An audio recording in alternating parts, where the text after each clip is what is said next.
Jerusalem, yung gamit na nakuha ni David o ni Nabucodonosor upang gamitin nila sa kanilang kalayawan. Ginamit nilang Panginoon, yung kanyang mga mahal na tao, yung kanyang mga asawa, yung kanyang mga babae. Yun ang kanilang ginamit. Ganun na lamang ang pagkagalit ng ating Panginoon Diyos.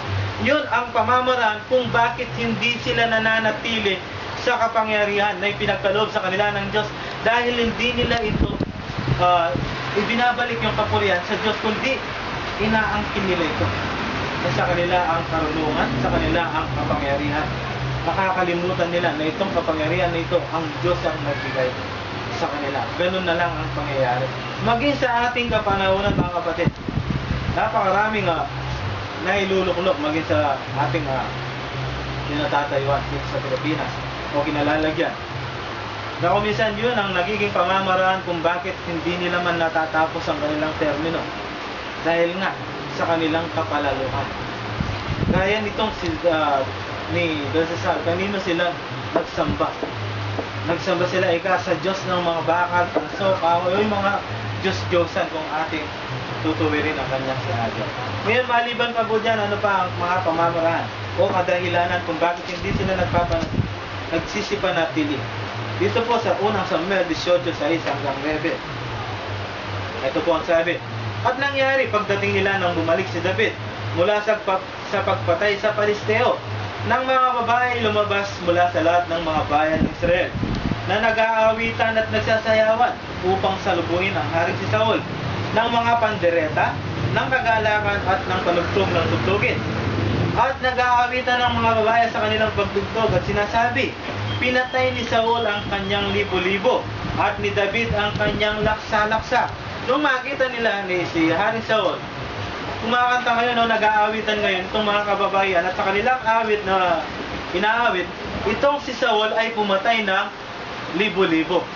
At itong si David naman ay pumatay ng laksa-laksa o ang ibig sabihin ay hindi mabilang o napakaraming mas higit na marami ang kanyang napatay kay Haring Saul. Tuloy po natin. At nagalit na mainam si Saul at ang sabing ito ay sinama niya ng loob. Siyempre nga naman. Itong si David, hindi pa naman hari nun. Balitauan lang niya. Siya yung sa kanya napupunta yung pagpupuri ng mga tao na natay niya napatay samantalang sa libo-libo lang. At kanyang sinabi, kanilang inilagay kay David ang laksa-laksa at sa akin ay kanilang inilagay ang libo-libo lamang. At ano lamang ang kanyang tatangkilikin, kundi ang kaharian. At inirapan ni Saul at si David mula sa araw. Inirapan ni Saul si David mula sa araw na yun. Ano po ang ating nakuha? Nakadahilanan na kung minsan hindi sila nagsisipanatili sa kanilang kinalalagyan na kapangyarihan. Yun ang pagkainggit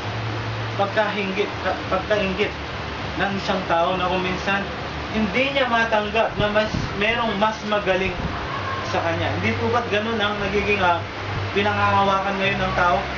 Hindi nila matanggap na may mas magaling sa kanila.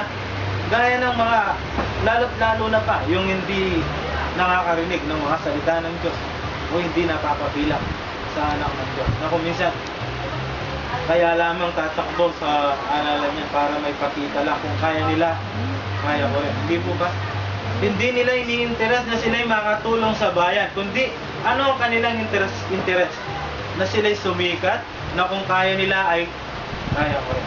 Ganon din naman ang pangyayari sa loob ng iglesia noon, na kung minsan hindi nila matanggap yung tagapamahala. Na kung minsan, yan ang nagiging pamamaraan upang mahiwalay. Minsan, sila mismo na may hawak na katungkulan o matataas na katungkulan sa iglesia pa ang nahihiwalay dahil sa pagkainggit. Hindi po ba? Kapalaluhan at pagkainggit. Yun ang dahilan kung bakit bagamat nahihalal sila at hindi nananatili sa kanila dahil sa kanilang masamang intensyon.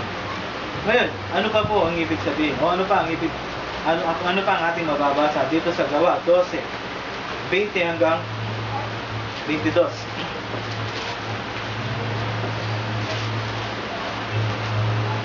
Gawa 12:20 hanggang 22. Ito po ang sabi.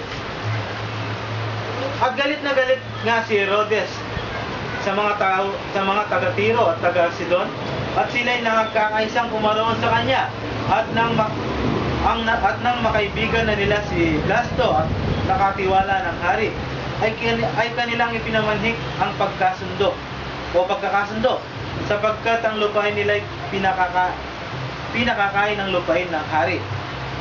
At isang takdang araw ay nagsuot si Herodes ng damit hari at naupo sa luklukan, at sa kanila ay nagtalumpati o tumalumpati.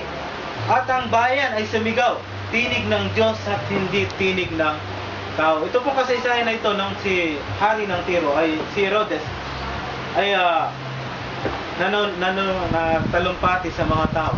Ito'y pinuri ng mga nakakarinig, na ang sabi nila, ang kanyang tinig ay hindi tinig ng tao, kundi tinig ito ng Diyos. At ito naman ay kanyang tinanggap. Tinanggap niya na ay hindi galing sa Diyos ang kanyang mga sinasabi, na kung saan ito'y mga kinakakitaan sa lahat o sa maraming mga ngaral ngayon, na kung saan akala mo yung kanilang ipinangangaral ay sila mismo o sa kanila mismo ang kanilang pinangangaral. Nakakalimutan nila, kapatid, kung hindi ka rin tutulungan ng Espiritu Santo o ng ating Panginoon Diyos, hindi ka makakapagsalita o hindi ka makakapangaral. Kaya po ng ating pangangaral, marahil alam naman natin, hindi po kailan sa inyo sa bawat mga ngaral sa atin sa loob ng Iglesia ng Diyos kay Kristo Jesus, walang nangangaral na sasabihin niya na siya'y magaling, siya'y marunong, kundi ano pong sinasabi nila. Lalo na kapag tayo nagmimisyon, ano ang ating ipinaalam sa ating mga minimisyonan? Hindi po natin sinasabing ako ang tagsaliksik nito, kundi anong sinasabi natin? Kasangkapan lang ako ng Diyos upang maibigay sa inyo ang mga salita. Hindi po natin inaakit. Ano sabi niya sa atin? Kung magawa mo man ang lahat ng mga bagay na ito, huwag mo sabihin sa iyong sarili, o sabihin mo pa sa iyong sarili na ikaw isang mangmak o alipin. Kumbaga, huwag mong akuin yung karunungan, dahil hindi po sa atin ang karunungan, kundi ang Diyos ang nagbibigay ng karunungan.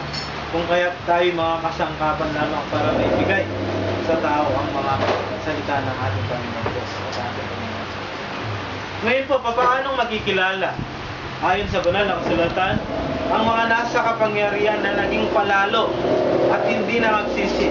Ano ang pagkakakilanlan sa kanila? Dahil marami, mga kapatid, ang pinagkakalooban ng katungkulan o kapangyarihan, na uminsan ito'y ginagawa nilang kapalaluhan. Makikita po natin dito sa 14:3 hanggang 4 ng Mateo, ganito po ang sabi, kung paano natin makikilala. Ayon sa banal na kasulatan, yung mga pinagkalooban ng kapangyarihan at ito'y naging palalo at hindi man nakakitaan ng pagsisisi. 14:3, ganito po ang sabi, sapagkat hinuli ni Herodes si Juan at siya'y ginapos at tinilagay sa bilangguan dahil kay Herodias na asawa ni Felipe na kanyang kapatid. Ito po'y kasaysayan nung panahon ni Haring Herodes, na kung saan ipinakulong niya si Juan Bautista. Ngayon, dahil nakita niya itong si Juan Bautista ay wala nang pagkakasala, ito'y tinutulungan ng Diyos, hindi man niya naisip na siya patayin. Subalit dumating ang isang kaarawan ni Haring Herodes, na kung saan merong nagsayaw na dalaga. Sa kanyang pagsasayaw, nagustuhan ito ng hari. Ito'y pamangkin ng hari, anak niya Herodias, na asawa ni Felipe.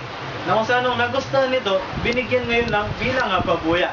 Ano man ika na iyong gustuin, hilingin, ay aking ipagkakaloob. So ito namang dalaga na ito sinutsutan ng kanyang ina. Nasabihin mo, ika, hingin mo ang ulo ni Juan at ibigay sa iyo, na ilagay sa isang pinggan at ibigay sa iyo.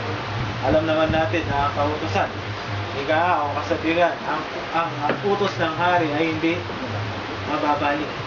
Kung kaya bilang isang hari, bagamat ayaw man, bagamat alam niya na hindi dapat, ito'y kanyang pinagawa. Pinaputol ang ulo ni Juan at pinalagay sa isang pinggan at pinatalob yun sa babae. Ito namang babae na ito yung pinatalob sa kanyang ina. Ano po ang nakuha natin doon? Bilang pagkakakilanlan na sila'y palalo, tinitingnan nila o inawak nila, sila ang nagdadala o sila ang dinala ng kanilang kapangyarihan. Hindi sila ang